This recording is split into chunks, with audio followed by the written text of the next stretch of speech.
ത്രിയേക ദൈവത്തിൻ്റെ അതിപരിശുദ്ധ നാമത്തിന് മാത്രം ഉണ്ടാവട്ടെ. വളരെ സന്തോഷം തോന്നി കുഞ്ഞുങ്ങൾ ദൈവവാക്യം പറയുന്നതിലും. നമ്മുടെ എല്ലാ കുഞ്ഞുങ്ങളും വളരെ ഭംഗിയായിട്ട് പറയാൻ സാധിക്കുന്നു. ഇതിങ്ങനെ തന്നെ കണ്ടിന്യൂ ചെയ്യാൻ പറ്റുമെങ്കിൽ ഒരു ഭയങ്കര ദൈവാനുഗ്രഹമായിരിക്കും. ഞാൻ ഇന്ന് ഇവിടെ ഷെയർ ചെയ്യാൻ ഉദ്ദേശിക്കുന്ന എന്ന് പറയുന്നത് വിശുദ്ധ കുർബാന. അതിനെപ്പറ്റി കുറച്ച് കാര്യങ്ങൾ ഒന്ന് പങ്കുവയ്ക്കാമെന്നാണ് ആഗ്രഹിക്കുന്നത്. എന്താണ് വിശുദ്ധ കുർബാന, ഹോളി കുർബാന? അതിൻ്റെ മീനിങ്, കുർബാന എന്ന് പറയുന്ന വേർഡിന് ബലി എന്നൊരർത്ഥമുണ്ട്, അടുത്തു വരിക എന്നൊരർത്ഥമുണ്ട്, ബലിയർപ്പിക്കുക. നമ്മൾ വിശുദ്ധ കുർബാന, ഹോളി കുർബാന എന്ന് പറയും. ഞാൻ മലയാളത്തിലാണ് പറയുന്നത്. I think everybody can understand. അതിൻ്റെ കൂടുതൽ വല്ലതും ഉണ്ടെങ്കിൽ അടുത്ത പ്രാവശ്യമൊക്കെ ആയിട്ട് വി ക്യാൻ ട്രാൻസ്ലേറ്റ് വാട്ട്.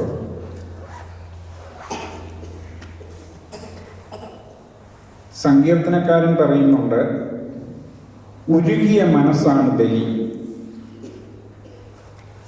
51 സങ്കീർത്തനം അതിൻ്റെ 17 വാക്യം. ഹന്നയാഗം നീ ഇച്ഛിക്കുന്നില്ല, എങ്കിൽ ഞാൻ അർപ്പിക്കുമായിരുന്നു. ഹോമയാഗത്തിൽ നിനക്ക് പ്രസാദവുമില്ല. ദൈവത്തിൻ്റെ സ്വീകാര്യമായ ബലി നുറുങ്ങിയ മനസ്സാണ്. നമുക്കറിയാം, നമ്മുടെ ഒരു ആയുഷ്കാലത്തിൽ മനുഷ്യൻ്റെ ആയുസ് 70 സംവത്സരം, ഏറെയായാൽ 80 സംവത്സരം. അപ്പോൾ ഒരു മനുഷ്യായുസിൽ ഒരു 20,000 മുതൽ 30,000 ദിവസങ്ങളാണ് നമുക്കുള്ളത്. അതിൽ ഒരു 5,000 ദിവസം ബാല്യമായ ഒരവസ്ഥയിലും പിന്നെയുള്ള ഒരു 5,000 ദിവസം വാർദ്ധക്യ സംബന്ധമായ പ്രശ്നങ്ങളിലൊക്കെ പോകുന്നു. പിന്നെ നമുക്ക് കിട്ടുന്നത് ഒരു 20,000 ദിവസമാണ്. അതിൽ നമ്മൾ എത്രയോ ബലിയർപ്പിക്കുന്നു. അപ്പം ഇതിൻ്റെ അർത്ഥം കുറച്ചുകൂടെ നമ്മൾ മനസ്സിലാക്കാൻ ശ്രമിച്ചാൽ, അതാണ് ഇന്നത്തെ ഒരു ശ്രമം, എളിയൊരു ശ്രമം. വിശുദ്ധ കുർബാനയെ പറ്റി നമുക്ക് പഠിക്കാനായിട്ട് കുറച്ച് കാര്യങ്ങൾ അറിഞ്ഞിരിക്കണം. ഒന്ന്, എന്താണ് ബലി? എന്താണ് ബലിയർപ്പണം? ദൈവത്തിൻ്റെ മനുഷ്യാവതാര രക്ഷയിലും മനുഷ്യാവതാര സംഭവങ്ങളിലും സൃഷ്ടി മൊത്തം സ്ഥലകാല ഭേദമില്ലാതെ പങ്കാളികളാവുന്നത് വിശുദ്ധ കുർബാനയിലൂടെ. ഒന്നുകൂടെ ഞാൻ പറയാം. ദൈവത്തിൻ്റെ മനുഷ്യാവതാര വ്യാപാരത്തിലും പദ്ധതിയിലും സ്ഥലകാല ഭേദമില്ലാതെ സകല സൃഷ്ടികളും പങ്കാളികളാവുന്നത് വിശുദ്ധ കുർബാനയിലാണ്. വിശുദ്ധ കുർബാന മനുഷ്യാവതാര സംഭവങ്ങളുടെ പുനരാവിഷ്കരണമോ സ്മരണയോ ആവർത്തനമോ അല്ല, മറിച്ച് സൃഷ്ടി മുഴുവൻ മനുഷ്യാവതാര സംഭവങ്ങളിൽ പങ്കാളികളാകുന്നതാണ്. Holy Qurbana is the participation of the church in the salvific deeds of Lord Jesus Christ in redeeming the whole creation. ഒന്നുകൂടെ ഞാൻ അതിൻ്റെ ഡെഫിനിഷൻ പറയാം. Holy Qurbana is the participation of the church in the salvific deeds of Lord Jesus Christ in redeeming the whole creation. കുർബാന പറയുന്ന വേറൊരു definition സാക്രിമെന്റ് of സാക്രിമെന്റ്സ്, കൂദാശകളുടെ കൂദാശയാണ്. ഞാൻ ആ കൂട്ടത്തിൽ വേറൊരു കാര്യം പറയാൻ ഉദ്ദേശിക്കുന്നത്, ഇവിടെ നമ്മുടെ ബാവാതിരുമേനി വന്നപ്പം നമ്മൾ ഈ പള്ളി വലിയ പള്ളിയാക്കുന്നതിനെ പറ്റി സംസാരിച്ചപ്പം ബാവാതിരുമേനി പറഞ്ഞൊരു സംഭവമാണ്, നിങ്ങൾ ഒന്നും ചെയ്യണ്ട, എല്ലാ പ്രാവശ്യവും വിശുദ്ധ കുർബാനയിൽ അതിൻ്റെ പൂർണ്ണതയിൽ പങ്കാളികളായാൽ മാത്രം മതിയെന്ന്. അപ്പം നമ്മുടെ ഏറ്റവും വലിയ അതിനേക്കാൾ വേറൊന്നുമില്ല, ആരാധനയാണ് ഏറ്റവും ആരാധനയില്ലാതെ സഭയില്ല. ആരാധനയാണ് ഏറ്റവും ഇമ്പോർട്ടൻറ്റ്. അപ്പം ഇതിൻ്റെ ഡീറ്റെയിൽസ് ഒന്ന് പഠിക്കണമെങ്കിൽ അതിൻ്റെ കുറച്ച് കാര്യങ്ങൾ. ഒന്ന്, ദേവാലയത്തെക്കുറിച്ച് ഞാനൊന്ന് പറയാം. ദേവാലയം ഇത് നിങ്ങൾക്ക് എല്ലാവർക്കും അറിയാവുന്നതായിരിക്കും, എങ്കിലും ദയവായിട്ട് എല്ലാവരും ഒന്ന് പൂർണ്ണമായിട്ട് ശ്രദ്ധിച്ചിരിക്കണം. എല്ലാവർക്കും അറിയാവുന്നതാണെങ്കിൽ പോലും ദേവാലയത്തിന് മദ്ബഹ ഉണ്ട്, ഹൈക്കലയുണ്ട്, പിന്നെ ഹൈക്കല ഇവിടെ ഒരു അഴിക്കാലുകളുണ്ട്, പിന്നെ ഈ സ്ഥലത്തിന് പറയുന്ന എല്ലാവരും വിശ്വാസികളുടെ സമൂഹം ഇരിക്കുന്ന സ്ഥലത്തിന് പറയുന്ന പേര് പ്രാകാരം. അതിൻ്റെ ഫ്രണ്ടിൽ ഒരു അഴിമുഖം അല്ലെങ്കിൽ പണ്ട് നാടകശാല എന്നൊക്കെ പറയും. മദ്ബഹായിൽ എന്ന് പറയുന്ന അതിവിശുദ്ധ സ്ഥലം. മദ്ബഹായിൽ ത്രോണോസ് ഉണ്ട്. ത്രോണോസിൽ നമ്മൾ കുറേ കാര്യങ്ങളുണ്ട്, അതിനെപ്പറ്റി ഡീറ്റെയിൽ ആയിട്ട് പറയാനായിട്ട് സമയക്കുറവുണ്ട്. കുറച്ച് അവശ്യ പ്രസ്ഥാനങ്ങളെ പറ്റി മാത്രം ഞാൻ ഇന്ന് പ്രതിപാദിക്കത്തുള്ളൂ. ഇന്ന് പിന്നെ നമ്മുടെ ഒരു വിശുദ്ധ ആരാധന പൂർണ്ണമാകുന്നത് ബൈബിളിലെ ഓരോ വാക്യങ്ങളും എല്ലാത്തിനും അതിന് സാമ്യമുണ്ട്. ബൈബിളിലെ ഓരോ 100% ബൈബിളിൽ എഴുതിയിരിക്കുന്ന ഓരോ കാര്യങ്ങൾ അനുസരിച്ചാണ് ഇവിടെ നടക്കുന്ന ഓരോ ധൂപാർപ്പണവും. അതിന് കുറച്ച് സിംബൽസ് ഉണ്ട്.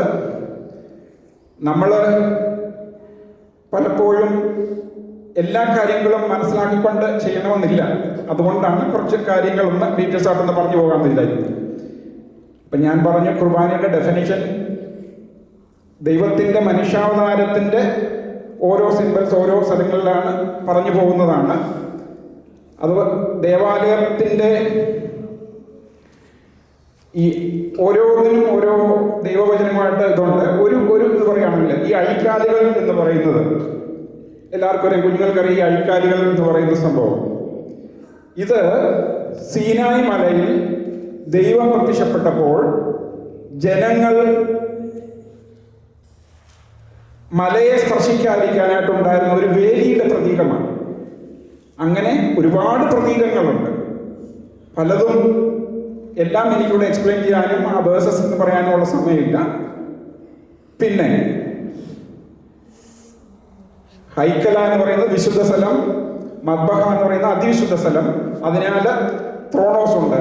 ത്രോണോസിൽ വെച്ചിരിക്കുന്ന ഓരോ കാര്യങ്ങളും നമ്മൾ എടുത്ത് സ്റ്റഡി ചെയ്യുവാണെങ്കിൽ ചിത്തോൽ എന്ന് പറയുന്ന ഒരു തുണി കൊണ്ടാണ് ത്രോണോസിന്റെ ഫ്രണ്ട് കവർ ചെയ്തിരിക്കുന്നത്. ആ ചിത്തോൽ എന്ന് പറയുന്നത് നമ്മുടെ ചുവപ്പ്, മഞ്ഞ, പച്ച എന്ന 3 കളർ കൊണ്ടാണ് ഉണ്ടാക്കിയിരിക്കുന്നത്. നമ്മളെ നാടുകളിലൊക്കെ എത്രയോ വലിയ ദേവാലയങ്ങൾ ഉണ്ടാക്കുന്നു. അപ്പോൾ നമുക്ക് ഒരുപാട് കോടികൾ മുടക്കി ദേവാലയങ്ങൾ ഉണ്ടാക്കിയാൽ പോലും ഇത് വളരെ നിസ്സാരമായ ഗോതമ്പിൻ്റെ വള്ളികളും മുന്തിരിയുടെ കൊലയും ഒക്കെ കാണിച്ചുള്ള ഒരു പടമാണ് വെച്ചിരിക്കുന്നത്. സാധാരണക്കാരന് വന്ന് ഇവിടെ അവൻ്റെ കണ്ണുനീര് പൊളിക്കാനുള്ള വേദിയാണ് എന്ന് ജനത്തെ പഠിപ്പിക്കുകയാണ് അവിടെ. ചിത്തോൽ അതുപോലെ ഓരോ കാര്യങ്ങളും. അപ്പം ഞാൻ ദേവാലയത്തിനെ കുറിച്ചൊന്ന് പറഞ്ഞു. ഇനി നമുക്ക് വിശുദ്ധ കുർബാനയുടെ പാർട്സ്. വിശുദ്ധ കുർബാന 3 വിഭജിച്ചിരിക്കുന്നു എന്ന് വേണേൽ പറയാം. 1 രഹസ്യമായ ഒരുക്ക ശുശ്രൂഷ അഥവാ തുയോബോ, അതായത് മറയിട്ട് ആദ്യമേ പള്ളി വരുന്നവർക്കറിയാം. 8 മണിക്ക് പള്ളി വരുന്ന കുഞ്ഞുങ്ങൾക്കെല്ലാം അറിയാം തുയോബോ എവിടം വരെയാണ്. മറയിട്ട് ചെയ്യുന്ന ആദ്യത്തെ ശുശ്രൂഷയാണ് പ്രഭാത നമസ്കാരം കഴിഞ്ഞിട്ട് പുരോഹിതൻ കറുത്ത കുപ്പായം ധരിച്ച് ജനങ്ങളോട് പ്രാർത്ഥന ആവശ്യപ്പെട്ട് ശുഭുക്കോനോ ചോദിച്ച് എൻ്റെ പാപങ്ങൾ ക്ഷമിച്ച് എനിക്ക് വേണ്ടി പ്രാർത്ഥിക്കണമേ എന്ന് അപേക്ഷിച്ച് മദ്ബഹായിലോട്ട് പ്രവേശിച്ച് അവിടെ ചെയ്യുന്ന കാര്യങ്ങൾ, മറയിട്ട് ചെയ്യുന്ന കാര്യങ്ങൾ, അതാണ് രഹസ്യമായ ഒരുക്ക ശുശ്രൂഷ. ഇതിനകത്ത് കയറുകയും ചെയ്യുന്ന കാര്യങ്ങൾ ജനങ്ങൾക്ക് പിന്നീട് അറിയത്തില്ല. അതിനെ 2 വിഭജിച്ചിരിക്കുന്നു. 1 മൽക്കീസേദെക്കിന്റെ ക്രമം എന്ന് പറയുന്നു. മൽക്കീസദേക്കിന്റെ ക്രമം എന്ന് പറയുന്നത് പുരോഹിതൻ അപ്പവീഞ്ഞുകളെ ഒരുക്കി പീലാസായും കാസായും വയ്ക്കുന്ന ഇതാണ്. 2 അഹറോന്റെ ക്രമം എന്ന് പറയുന്നു. അത് അംശവസ്ത്രങ്ങളെ ധരിക്കുന്ന ശുശ്രൂഷ. ഇതെല്ലാം പുരോഹിതന്മാർ ചെയ്യുന്നതാണ്. ആദ്യമേ അംശവസ്ത്രങ്ങളെ ധരിക്കുന്നു. നമുക്കിത് അറിഞ്ഞുകൂടാ. നമ്മൾ പിന്നെ പരസ്യമായ ശുശ്രൂഷ ആരംഭിക്കുമ്പോൾ കാണുന്നതേ നമ്മൾ കാണുന്നുള്ളൂ. അപ്പോൾ ഒരുക്ക ശിക്ഷയിൽ 2 ഭാഗമുണ്ടെന്ന് പറഞ്ഞു. ഒന്ന് അഹ്റോന്റെ ഓർഡർ. അഹ്റോന്റെ ഓർഡർ എന്ന് പറയുന്നത് പുരോഹിതൻ അംശവസ്ത്രങ്ങളെ ധരിക്കുന്ന ശുശ്രൂഷ. അതിനിടയ്ക്കൊക്കെ എല്ലാ പ്രാർത്ഥനകളും ഉണ്ട്. അത് കഴിഞ്ഞിട്ട് അപ്പവീഞ്ഞുകളെ ഒരുക്കി വെക്കുന്നു. അതായത് അപ്പം എങ്ങനെ ഉണ്ടാക്കുന്നത് നമുക്കറിയാം. അപ്പം ഉണ്ടാക്കുന്ന 5 ഐറ്റംസ് ആണ്. അത് നമ്മുടെ ഒരു വിശുദ്ധ കുർബാന തലേ ദിവസമേ തുടങ്ങും, ശനിയാഴ്ച തുടങ്ങും. ഗോതമ്പ്, വെള്ളം, ഉപ്പ്, പുളിപ്പ്, ഒലിവെണ്ണ, ഇങ്ങനെ 5 സാധനങ്ങൾ കൊണ്ടാണ് നമ്മുടെ അപ്പം ഉണ്ടാക്കുന്നത്. Just for your information. ആ അപ്പം പീലാസായിൽ ക്രമീകരിച്ചു വെക്കുകയും വീഞ്ഞ് കാസായിൽ ഒഴിച്ചു വെക്കുകയും ചെയ്ത് അതിൻ്റെ ബാക്കി പ്രാർത്ഥനകളെല്ലാം പൂർത്തീകരിക്കും പുരോഹിതൻ ഈ സമയത്ത്. എന്നിട്ട് ഇത് കപിലാന എന്ന് പറയുന്ന ഒരു തുണി കൊണ്ട് മൂടി, അതിൻ്റെ മേളിൽ ശോശപ്പ കൊണ്ട് മൂടി ഇതെല്ലാം വെച്ച് ഇതെല്ലാം അത് കഴിഞ്ഞിട്ട് പുരോഹിതൻ അവിടെ മുട്ടുകുത്തി നിന്ന് പ്രാർത്ഥിക്കും. നമ്മൾ മരിച്ചുപോയവരുടെ പേരൊക്കെ കൊടുക്കുന്ന സമയം എപ്പോഴാണെന്ന് അറിയാമല്ലോ. നമ്മളവിടെ എഴുതി വെക്കത്തേ ഉള്ളൂ. പക്ഷേ അത് തുയോഗോയ്ക്ക് മുമ്പായിട്ട് കൊടുക്കണം. അന്നേരം അത് 3 പ്രാവശ്യം ഓർക്കുന്നുണ്ട്. അപ്പോൾ മുട്ടുകുത്തി നിന്ന് അവിടെ ഒരു ലംഘി അനുസ്മരണ ശുശ്രൂഷയാണ് നടത്തുന്നത്. ഈ ദേവാലയം ഏത് വിശുദ്ധന്റെ നാമത്തിൽ പണിതോ ആവശ്യത്തിന് വേണ്ടി ഈ ദേവാലയം പണിത ആൾക്കാരുടെ എല്ലാ പേരുകളും ഓർക്കുന്നു. അങ്ങനെ ഒരു ലംഘി അനുസ്മരണം പുരോഹിതൻ അവിടെ നടത്തുന്നു. അത് കഴിഞ്ഞ് ബാക്കി പ്രാർത്ഥനകളെല്ലാം കഴിയുമ്പം നമ്മളിവിടെ താഴെ ജനങ്ങള് പ്രാർത്ഥന തീരാറായി. അവസാനം പഴമ വായിക്കുന്നു. പഴമ വായിക്കുമ്പോൾ ആരാണ്? ഇവിടെ നിന്നാണ് വായിക്കുന്നത്. ഹൈക്കലയിൽ നിന്നാണ് പഴമ വായിക്കുന്നത്. പഴമ വായിക്കുമ്പോൾ നമ്മൾ മെഴുകുതിരി കത്തിക്കാറില്ല. പഴമ വായിക്കുന്നു. അത് കഴിഞ്ഞിട്ട് തുയോഗോ കഴിഞ്ഞ ശേഷം മറ തുറക്കുന്നു. മറ തുറക്കുമ്പോൾ സ്വർഗം തുറക്കുന്നതായിട്ട് നമ്മൾ കാണുകയാണ്.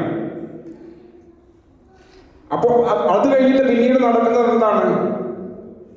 നമ്മുടെ കർത്താവിൻ്റെ പിന്നെ അച്ഛൻ പ്രാർത്ഥന തുടങ്ങുന്നു. നിന്നെ പ്രസവിച്ച മാതാവും എന്ന് പറഞ്ഞുള്ള ആ പ്രാർത്ഥന.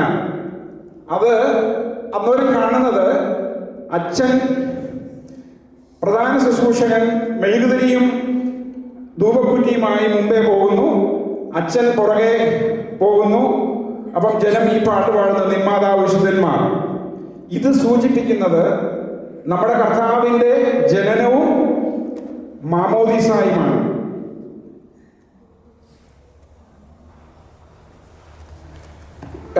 മെഴുകുതിരിയുമായി മുമ്പേ പോകുന്ന പ്രധാന ശുശ്രൂഷകൻ യോഹന്നാൻ സ്നാപകനെ പ്രതിദാനം ചെയ്യുന്നു. ആ മെഴുകുതിരി കർത്താവിന്റെ ജനനസമയത്തുണ്ടായ നക്ഷത്രത്തെ പ്രതിദാനം ചെയ്യുന്നു. അപ്പോൾ പുരോഹിതന്റെ റോള് ക്രിസ്തുവാണ് അവിടെ. അതാണ് നമ്മൾ ദർശിക്കുന്നത്. പുരോഹിതൻ ആ ഒരു ഇത് കഴിഞ്ഞിട്ട് പിന്നെ അടുത്ത പ്രാർത്ഥന എന്താണ്? പിന്നെ അതും തീർന്നു കഴിഞ്ഞിട്ട് ധൂപം വീശി വന്നു. പിന്നെ ഉള്ള അടുത്ത പ്രാർത്ഥന ദൈവമേ നീ പരിശുദ്ധനാകുന്നു, ബലവാനെ നീ പരിശുദ്ധനാകുന്നു എന്നുള്ളതാണ്. ഇതിന് പറയുന്ന പേര് ത്രൈശുദ്ധ കീർത്തനം അഥവാ ട്രൈസാഗിയോ. ഈ പ്രാർത്ഥന ഉണ്ടാക്കിയത് അന്തോക്യയിലെ ഈ പ്രാർത്ഥന ഉണ്ടായതിൻ്റെ ഒരു ചരിത്ര പശ്ചാത്തലം നമ്മളെ പഠിപ്പിക്കുന്നത് ഇഗ്നേഷ്യസ് നൂറോനോ എന്ന പ്രവാചകൻ പറഞ്ഞിരിക്കുന്നത് നമ്മുടെ കർത്താവിൻ്റെ ക്രൂശീകരണ സമയത്ത് മാലാഖമാർ ദൈവമേ നീ പരിശുദ്ധനാകുന്നു, ബലവാനെ നീ പരിശുദ്ധനാകുന്നു, മരണമില്ലാത്തവനെ നീ പരിശുദ്ധനാകുന്നു എന്ന് ചൊല്ലിച്ചപ്പോൾ അരിമത്യക്കാരനായ നിക്കോദിമോസും ഔസേഫും കൂടെ പ്രതിവാക്യം ഏറ്റുചൊല്ലുന്നു, ഞങ്ങൾക്ക് വേണ്ടി കൃഷിക്കപ്പെട്ടവനെ ഞങ്ങളോട് കരുണയുണ്ടാകണമേ എന്ന്. അങ്ങനെയാണ് ഈ പ്രാർത്ഥന ഉണ്ടായതെന്നാണ് നമ്മുടെ പിതാക്കന്മാർ നമ്മളെ പഠിപ്പിക്കുന്നത്. അപ്പോൾ ഈ ത്രൈശുദ്ധ കീർത്തനം കഴിയുന്നു.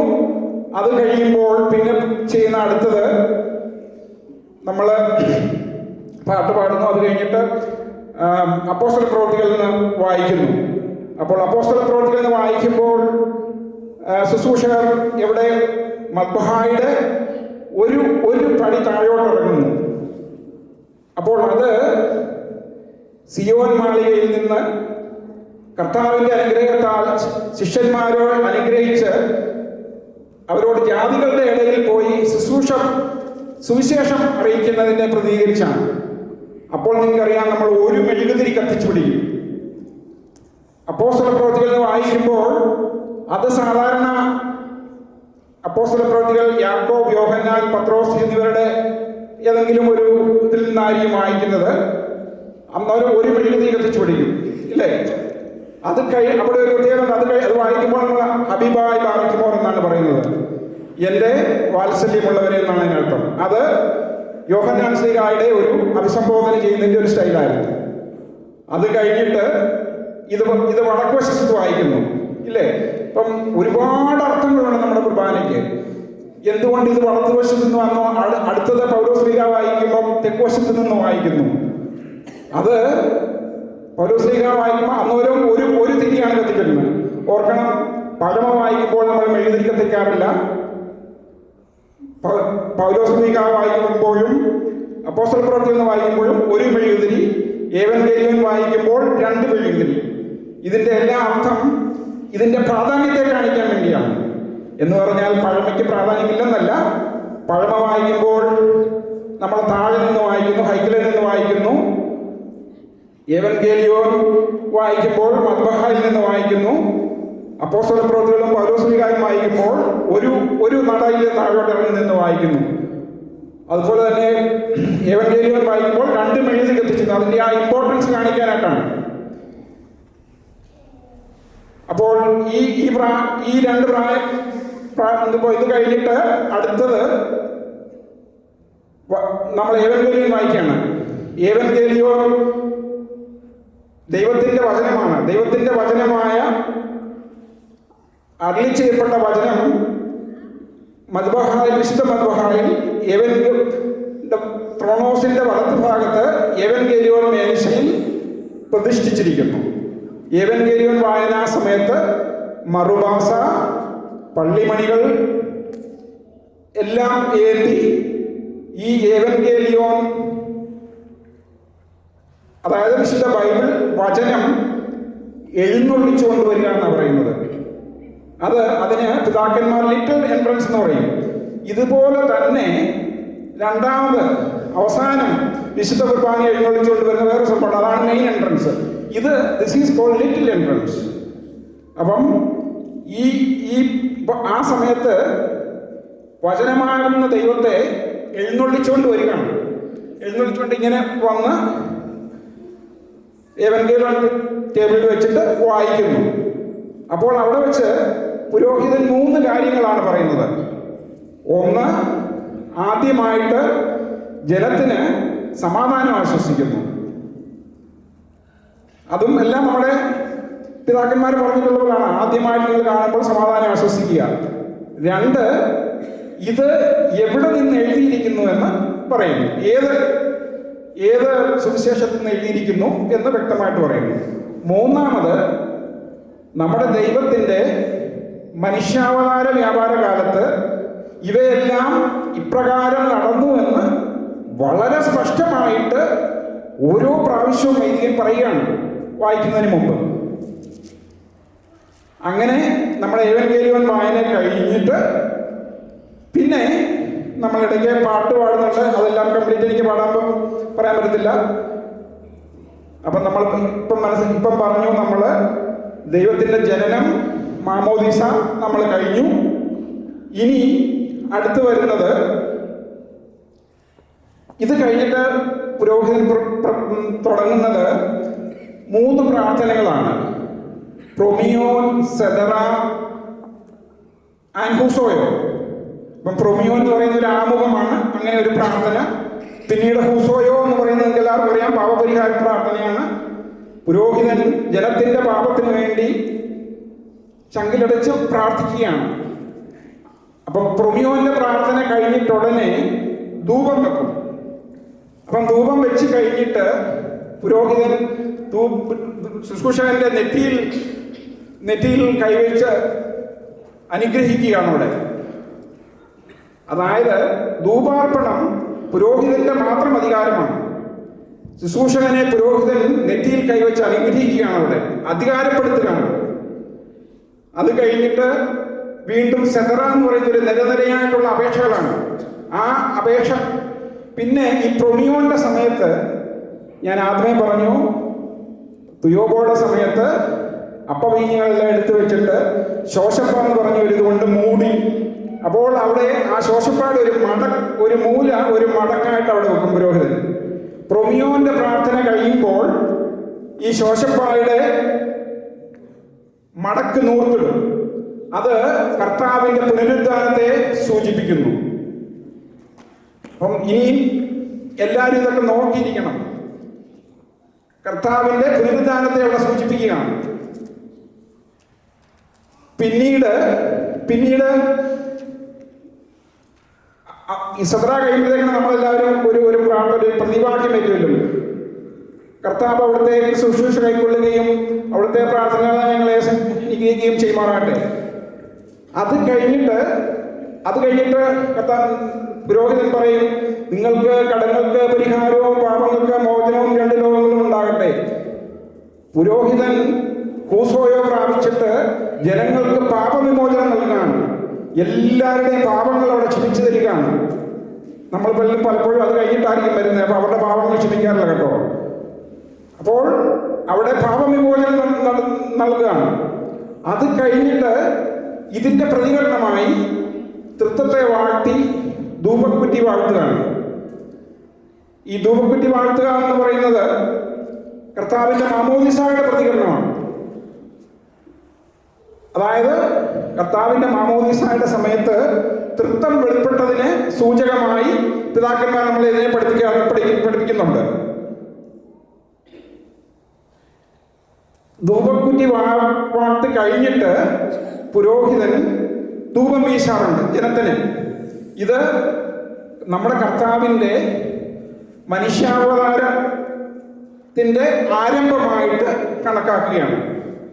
ധൂപക്കുറ്റി വാഴു കഴിഞ്ഞ ഉടനെ പുരോഹിതൻ ധൂപം വയ്ക്കുന്നത് നമ്മുടെ കർത്താവിന്റെ മനുഷ്യാവതാരത്തിന്റെ പ്രാരംഭം, പരസ്യ ശുശ്രൂഷയുടെ ആരംഭം. അത് കഴിഞ്ഞിട്ട് പിന്നീട് നടക്കുന്ന എന്താണ്? നിങ്ങൾ എൻ്റെ കൂട്ടത്തിലൊന്ന് യാത്ര ചെയ്യണേ പ്ലീസ്. അപ്പം അത് കഴിഞ്ഞിട്ടുള്ള അടുത്ത ഇത് എന്ന് പറയുന്നത് നമ്മൾ പുരോഹിതൻ അപ്പവീഞ്ഞുകളെ വാഴ്ത്തുകയാണ്. വിശുദ്ധ രഹസ്യങ്ങളുടെ മേൽ പുരോഹിതൻ കൈവയ്ക്കുന്നു. സ്വർഗീയ ത്രോണോസിൽ മാലാഖമാർ ദൈവത്തിന് സ്തുതി പാടുന്നതിനെ സൂചിപ്പിക്കുന്നു. ഒപ്പം പരസ്യ ജീവിതത്തിന്റെ സമാപ്തിയിൽ വിശുദ്ധ കുർബാന സ്ഥാപിച്ചതിന്റെ ഓർമ്മയായും വരാൻ പോകുന്ന കാൽവറി യാഗത്തെപ്പറ്റി ശിഷ്യന്മാരെ ഓർപ്പിക്കുന്നതുമാണ് ഇവിടെ അർത്ഥമാക്കുന്നത്. അപ്പവീഞ്ഞുകളെ വാഴ്ത്തുന്നത് നമ്മുടെ ഹോളി കുർബാനയിലും കത്തോലിക്കരുടെ ഹോളി കുർബാനയിലുള്ള ഒരു മെയിൻ ഡിഫറൻസ് എന്ന് പറയുന്നത്, ഈ അപ്പവീഞ്ഞുകളെ വാഴ്ത്തുന്ന സമയത്ത് നമ്മൾ കഴിക്കുന്ന ഈ വിശുദ്ധ കുർബാന ജീവനുള്ളതാണോ ജീവനില്ലാത്തതാണോ? നമ്മൾ കഴിക്കുന്നത് ജീവനുള്ള അപ്പമാണ് അല്ലേ? കത്തോലിക്കരുടെ ഈ വിശുദ്ധ കുർബാനയിൽ പുരോഹിതൻ ഈ അപ്പവീഞ്ഞുകളെ ഇൻസ്റ്റിറ്റ്യൂഷൻ ചെയ്യുന്ന ആ സമയത്ത് അപ്പവീഞ്ഞുകൾ ദൈവത്തിന്റെ ശരീരവും രക്തവുമായി മാറ്റപ്പെടുന്നു ഈ സമയത്ത്. പക്ഷെ നമ്മൾ ഇപ്പോൾ ഇത് ഒരു അപ്പവീഞ്ഞുകളെ വാഴ്ത്തുക മാത്രമാണ് ചെയ്യുന്നത്. വൈദികനിലൂടെ യഥാർത്ഥ പുരോഹിതനായ ക്രിസ്തു തന്നെയാണ് അപ്പവീഞ്ഞുകളെ വാഴ്ത്തുന്നത് എന്നാണ് നമ്മുടെ വിശ്വാസം. ഇവിടെ സ്ഥാപക വചനങ്ങൾ ഒരുമിട്ട് 3 പ്രാവശ്യം അച്ഛൻ അപ്പവീഞ്ഞിയുടെ മേൽ കുരിശു വരയ്ക്കുന്നു. അപ്പം ഞാൻ ഒരു കാര്യം പറയാൻ മറന്നുപോയി. വീഞ്ഞും അപ്പവും മിക്സ് ചെയ്യുമ്പോൾ നമ്മൾ വെള്ളവും വീഞ്ഞൂടാണ് ചേർക്കുന്നത്, അല്ലേ? അപ്പൊ അത് സൂചിപ്പിക്കുന്നത് നമ്മുടെ ദൈവത്തിന്റെ പൂർണ്ണമായ മനുഷ്യനെയും പൂർണ്ണമായ ദൈവത്തിന്റെയും, അതായത് പുത്രൻ തമ്പുരാൻ എന്ന് പറയുന്നത് പൂർണ്ണ മനുഷ്യനുമായിരുന്നു, പൂർണ്ണ ദൈവവുമായിരുന്നു. അത് സൂചിപ്പിക്കാൻ വേണ്ടിയാണ് അപ്പവീഞ്ഞുകളെ മിക്സ് ചെയ്യുന്നത്. പിന്നെ അത് കഴിഞ്ഞിട്ടുള്ള നമ്മൾ അപ്പവീഞ്ഞുകളെ വാഴ്ത്തുന്നു. പിന്നീടുള്ളത് വളരെ ഇമ്പോർട്ടൻ്റ് ആയിട്ടുള്ള കുറെ പ്രാർത്ഥനകൾക്ക് ശേഷം പിന്നീട് നടക്കുന്നത് ഈ അപ്പവീഞ്ഞുകളെ ദൈവത്തിന്റെ ശരീരമാക്കി മാറ്റുന്ന, അത് പരിശുദ്ധാത്മാവ ഇറങ്ങി വന്ന് പരിശുദ്ധാത്മാവ ആവഹിക്കാൻ വേണ്ടി പുരോഹിതൻ അപ്പവീഞ്ഞിന് മേൽ കൈവരിച്ച് പ്രാർത്ഥിക്കുന്നു.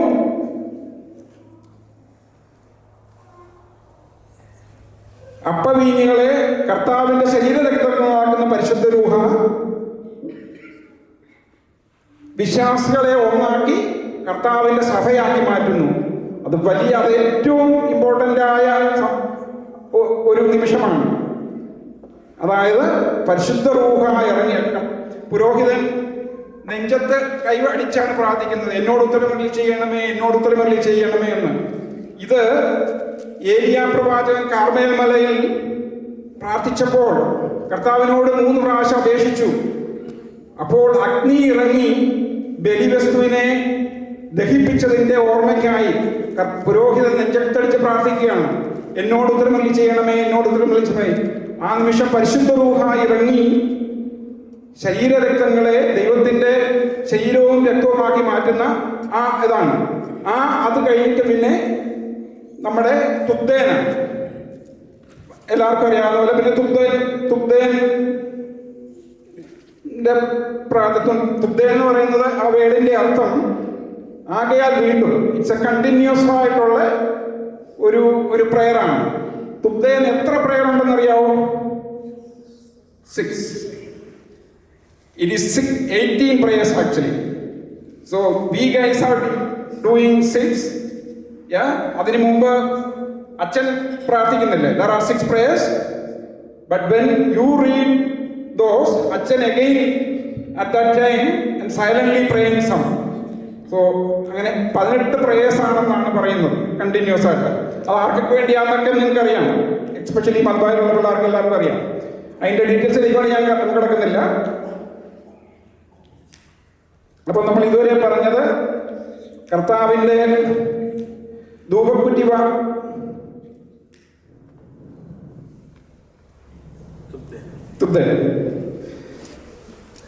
തുബ്ദേൻ കഴിഞ്ഞു. അപ്പോൾ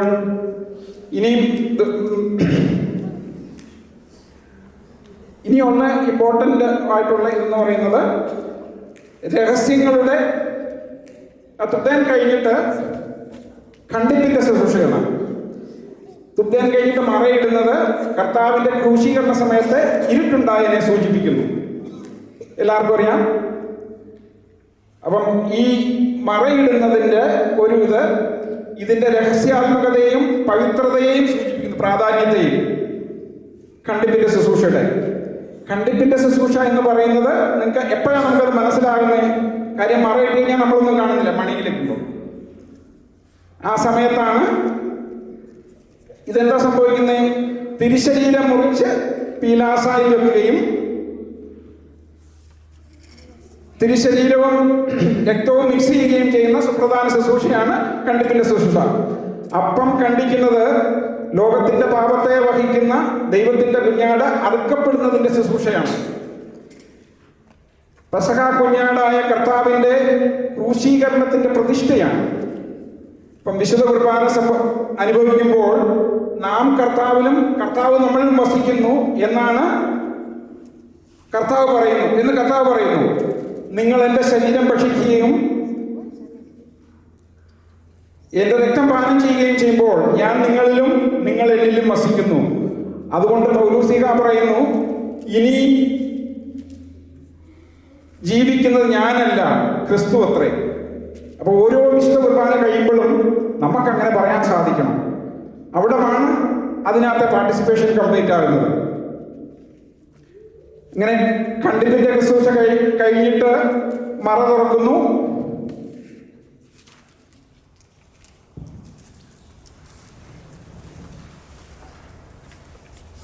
ഇതിന് മുമ്പായിട്ട്, ഖണ്ഡിപ്പിന്റെ മുമ്പായിട്ട് ഇടയ്ക്ക്, ഈ പ്രാർത്ഥനയുടെ ഇടയ്ക്ക് പുരോഹിതൻ പെട്ടെന്ന്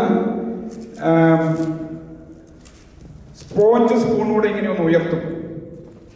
കണ്ടിട്ടുണ്ടാവും ഇല്ലേ? ആ സ്പൂൺ എന്ന് പറയുന്നത് യേശുവിനെ പ്രദാനം ചെയ്യുന്നു. സ്പോഞ്ച് എന്ന് പറയുന്നത് കർത്താവിന്റെ സിംഹാസനമാണ്. ഇതിന്റെ അർത്ഥം പുനരുദ്ധാന നാളിൽ പെട്ടെന്നുള്ള പുനരാഗമനത്തിനെ.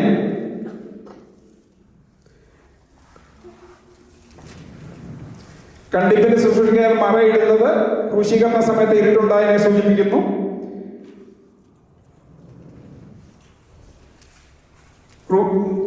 ക്രൂശീകരണത്തിന്റെ സൂചന ഞാൻ പറഞ്ഞു. പിന്നീട് മറ മാറുന്നു. കർത്താവിന്റെ ക്രൂശീകരണ സമയത്ത് യെരൂശലേം ദേവാലയത്തിന്റെ മറ രണ്ടായി കീറിയതിനെ അത് ഓർക്കുന്നു. ഇത് കഴിഞ്ഞിട്ട് പുരോഹിതൻ ഒരു ആശീർവാദം നടത്തും. അതായത് തിരുശരീരരക്തങ്ങൾ ഉയർത്തി ആഘോഷിക്കുന്നതിന് മുമ്പായിട്ട്. അത് സ്വർഗാരോഹണ സമയത്തെ കർത്താവ് കൈകൾ ഉയർത്തി ശിഷ്യന്മാരെ അനുഗ്രഹിച്ചതിനെ അനുസ്മരിപ്പിക്കും.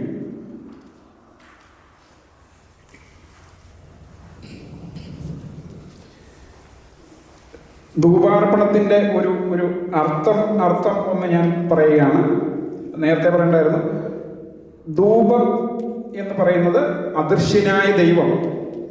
ധൂപം എന്ന് പറയുന്നത് അദൃശ്യനായ ദൈവം. ധൂപത്തിന്റെ സുഗന്ധത്താൽ അന്തരീക്ഷം ശുദ്ധീകരിക്കുന്നത് പോലെ പ്രാർത്ഥനയാൽ വിശ്വാസിയുടെ ജീവിതം ശുദ്ധീകരിക്കണമെന്നാണ് ദൈവത്തിന്റെ ആഗ്രഹം. ദൈവത്തിന് സ്വീകാര്യമായ ബലി വിശ്വസ്ത ജീവിതമാണ്. അതുകൊണ്ടാണ് സഭ ധൂപം ഉപയോഗിക്കുന്നത്. ഒന്നുകൂടെ ഞാൻ പറയാം. ധൂപം അദൃശ്യനായ ദൈവത്തെ സൂചിപ്പിക്കുന്നു. ധൂപത്തിന്റെ സുഗന്ധത്താൽ അന്തരീക്ഷം ശുദ്ധീകരിക്കുന്നത് പോലെ വിശ്വാസിയുടെ ജീവിതം ശുദ്ധീകരിക്കപ്പെടണമെന്നാണ് ദൈവത്തിന്റെ ആഗ്രഹം. ദൈവത്തിന് സ്വീകാര്യമായ ബലി വിശുദ്ധ ജീവിതമാണ്. അതുകൊണ്ടാണ് സഭ ധൂപം ഉപയോഗിക്കുന്നത്. ധൂപത്തിന്റെ സുഗന്ധത്താൽ ദേവാലയം നിറയുന്നത് പോലെ വിശ്വാസിയുടെ ജീവിതം നന്മയും കരുണയും കൊണ്ട് നിറയണം. ഇതാണ് ധൂപാർപ്പണം കൊണ്ട് അർത്ഥമാക്കുന്നത്. എത്രയോ വലിയ മീനിങ്ഫുൾ ആണ്. നമ്മൾ പലപ്പോഴും ഈ ട്രൈസാഗ്യോൻ കഴിഞ്ഞ് വിശ്വാസ പ്രമാണത്തിന്റെ സമയത്ത് ധൂപക്കാരൻ, ശുശ്രൂഷകൻ ധൂപക്കുറ്റിയുമായി ഇങ്ങോട്ട് വരും. അപ്പം വിശുദ്ധ കുർബാനയുടെ ഞാൻ ആദ്യമേ പറഞ്ഞു തുയോബോ, പിന്നെ പരസ്യ ശുശ്രൂഷ. പരസ്യ ശുശ്രൂഷയെ രണ്ടായിട്ട് തിരിച്ചിരിക്കുകയാണ്. ഒന്ന് വചനത്തിന്റെ ശുശ്രൂഷ. വചനത്തിന്റെ ശുശ്രൂഷ എന്ന് പറയുന്നത് ശോശപ്പ ഉയർത്തുന്നത് വരെയാണ്. അത് കഴിഞ്ഞിട്ട് അപ്പവീഞ്ഞുകളുടെ ശുശ്രൂഷയാണ് വചനത്തിന്റെ. ഇപ്പം നമ്മുടെ നൈസൻ ഫീഡ് വായിച്ചു കഴിഞ്ഞിട്ട് ശുശ്രൂഷകൻ ധൂപക്കുറ്റി മേന്തി ഇങ്ങോട്ട് വരും. അപ്പം അവിടം വരെ വിശ്വാസികൾക്ക്, അതായത് വിശ്വാസം പഠിതാക്കൾക്കാണ് അത് കഴിഞ്ഞിട്ട് വിശുദ്ധ കുർബാനയെ സംബന്ധിക്കാൻ പറ്റുള്ളൂ. വിശ്വസികൾക്ക് മാത്രമേ വിശുദ്ധ കുർബാനയിൽ പങ്കെടുക്കാനുള്ള ഇതുള്ളൂ. അപ്പൊ അതുകൊണ്ടാണ്, അത് എൻഷുർ ചെയ്യാൻ വേണ്ടിയാണ് ധൂപക്കുറ്റിയും വീശി പടിഞ്ഞാറോടെ ശുശ്രൂഷകൻ വരുന്നത്. അപ്പൊ നമ്മള് വിശ്വാസികള് ഞാൻ വിശ്വസിക്കുന്നു എന്ന് പറയണം എന്നാണ്. നമ്മൾ പലപ്പോഴും അത് മൈൻഡ് ചെയ്യാറില്ല. അത് കഴിഞ്ഞിട്ട് അവിടം വരെ പോയിട്ട് തിരിച്ച് ശുശ്രൂഷകൻ വന്ന് ഈ ചങ്ങല ഇങ്ങനെ പിടിച്ച്, ഇങ്ങനെ ക്രോസ് കണ്ടിട്ടുണ്ടാവും, ക്രോസ് ചെയ്ത് പിടിച്ചിട്ടാണ് ലഭിക്കുന്നത്. അത് കഴിഞ്ഞിട്ട് സമാധാനം ആശ്വസിക്കുന്നതിന് മുമ്പായിട്ട്. അപ്പൊ അങ്ങനെ ചങ്ങല പിടിക്കുന്നതിന്റെ അർത്ഥം ശുശ്രൂഷകൻ പോയി വന്നിട്ട് പറയാണ്, പുരോഹിതനോട് പറയുകയാണ്, അതെ എല്ലാവരും വിശ്വാസത്തിന്റെ ഐക്യതയിൽ ഒന്നിച്ചു നിൽക്കുന്നു. അങ്ങനെ അത് കഴിഞ്ഞിട്ടാണ് സമാധാനം ആശ്വസിപ്പിക്കുന്നത്. അപ്പം അങ്ങനെ ഒരുപാട് ഒരുപാട് അറിയുന്നതോടും ഒരുപാട് മീനിങ്ങുകളും ഒക്കെ ഉള്ള നമ്മുടെ വിശുദ്ധ കുർബാന എന്ന് സാരം. പിന്നെ സമയക്കുറവ് കൊണ്ട് ഞാൻ എല്ലാം പറയുന്നില്ല. ട്രൈസാഗ്യൻ പറഞ്ഞു കുരിശ് വരയ്ക്കുന്നത് സാധാരണ നമ്മൾ കുരിശ് വരയ്ക്കുന്നത് എങ്ങനെയാണ് എല്ലാവർക്കും അറിയാം. ഇങ്ങനെ ഇത് കണ്ടോ, 3 വിരലുകളാണ്. 3 വിരലുകൾ. ഈ ചൂണ്ടുവിരൽ ഒരല്പം മുമ്പോട്ട് നീങ്ങി ഇരിക്കും. ഈ ചൂണ്ടുവിരൽ പുത്രൻ തമ്പുരാനെ, ഇത് തൃത്വമാണ്, പിതാവും പുത്രനും പരിശുദ്ധരുമായി. ഈ ചൂണ്ടുവിരൽ ഒരല്പം അത് പുത്രൻ തമ്പുരാനെ പ്രതികരിക്കുന്നു. അപ്പം ഇങ്ങനെയാണ് ചെയ്യുന്നത്. മോളിൽ നിന്ന് താഴോട്ട് വരുന്നത് ദൈവം സ്വർഗത്തിൽ നിന്ന് ഭൂമിയിലേക്ക് ഇറങ്ങിയതും, ഇടത്തു നിന്ന് വലത്തോട്ട്, ഇടത്തേത് സാത്താന്റെ മക്കളായ നമ്മളെ വലത്തോട്ട് ദൈവത്തിന്റെ മക്കളാക്കി തീർക്കുന്നു. അങ്ങനെ അതിന്റെ അർത്ഥമുണ്ട്. അപ്പോൾ ഓരോ കുരിശ് വരയ്ക്കും നമ്മൾ അത് ഓർക്കണം.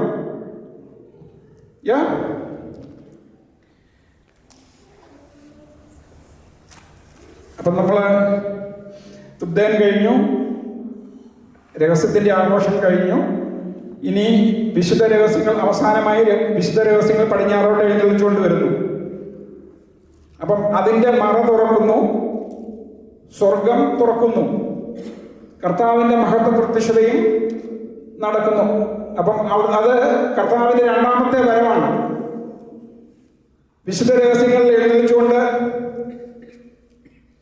പുരോഹിതൻ പടിഞ്ഞാറോട്ട് വരുമ്പം കർത്താവിൻ്റെ 2ാമത്തെ വരവിനെ സൂചിപ്പിക്കുന്നു. കൂടാതെ വചനമായ ദൈവം ഇറങ്ങി വന്ന് മനുഷ്യനായി തീർന്നുവെന്നും ഈ ലോകത്തിൽ വ്യാപരിച്ചുവെന്നും രക്ഷാകർമ്മം നിർവഹിച്ച് അതിനുശേഷം ക്രൂശിലേറി തൻ്റെ പിതാവിൻ്റെ പക്കലേക്ക് എടുക്കപ്പെട്ടുവെന്നും കാണിക്കുന്നു. പുരോഹിതൻ 2 കൈകൾ ഒന്നിനു പുറകെ ഒന്നായി വയ്ക്കുന്നത് തിരുശരീര രക്തങ്ങൾ സാരാംശത്തിൽ ഒന്നാണെന്നും അത് ജീവനുള്ള ദൈവത്തിൻ്റെതാണെന്നും കാണിക്കാനാണ്. അപ്പം തിരുശരീര രക്തങ്ങൾ എഴുന്നള്ളിച്ചുകൊണ്ട് പടിഞ്ഞാറോട്ട് വരുന്നതിൻ്റെ അർത്ഥം ഞാൻ ഒന്നുകൂടെ പറയാം. നമ്മുടെ കർത്താവിൻ്റെ 2ാമത്തെ വരവിനെ അത് കാണിക്കുന്നു.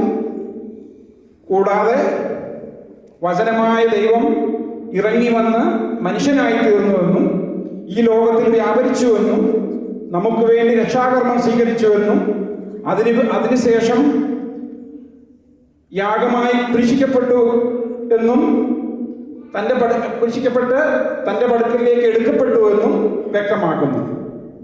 തിരുശരീര രക്തങ്ങൾ സാരാംശത്തിൽ ഒന്നാണെന്നും അത് ജീവനുള്ള ദൈവത്തിൻ്റെതാണെന്നും വ്യക്തമാക്കുന്നു.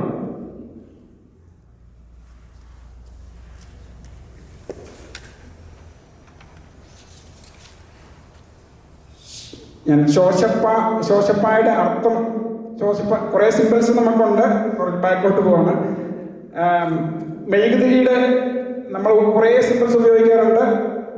സമയം കഴിഞ്ഞു.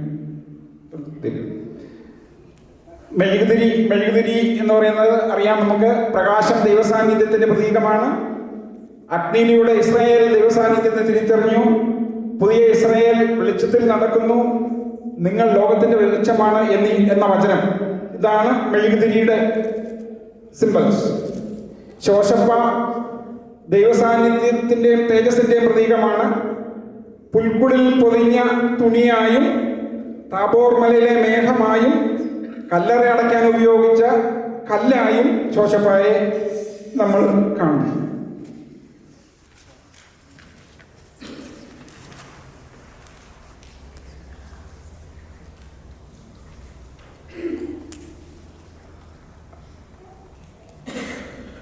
അപ്പോൾ ഇത്രയും പറഞ്ഞുകൊണ്ട് ഞാൻ എൻ്റെ വാക്കുകൾ നിർത്തുന്നു.